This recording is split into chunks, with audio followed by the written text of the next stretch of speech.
नमस्कार साथियों। आपका बहुत बहुत स्वागत है आपके अपने करंट हेवन के यूट्यूब चैनल पर।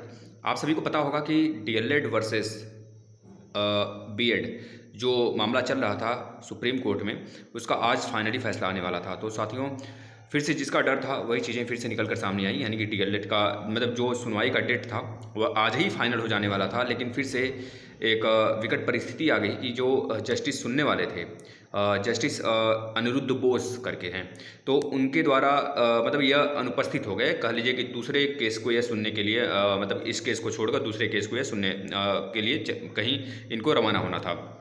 इसके बाद साथ ही और जो एक तरह से गवर्नमेंट के वकील थे और प्लस इस पक्ष के को लेकर जो वकील थे, वो दोनों लोग भी इस समय उपस्थित नहीं थे। इस वजह से इस केस को फिर से टालना पड़ा।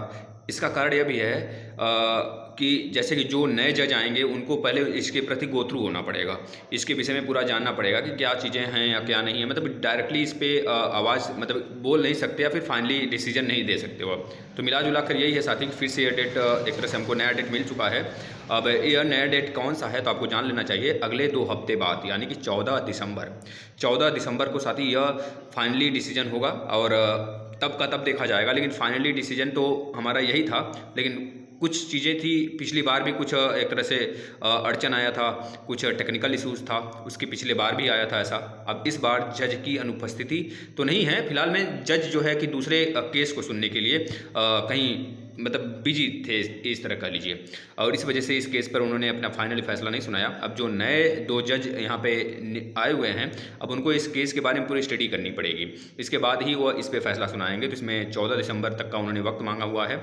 अब 14 दिसंबर को फाइनली डिसीजन आएगा। अब इसमें यह पता चलेगा कि क्या डीएलएड और क्या बीएड, क्या फाइनल फैसला आने वाला है प्राइमरी का। तो आप सभी लोग तैयार रहेंगे और चीज़ें जो भी चीज़ें आएंगी आपको शेयर किया जाएगा। नमस्कार।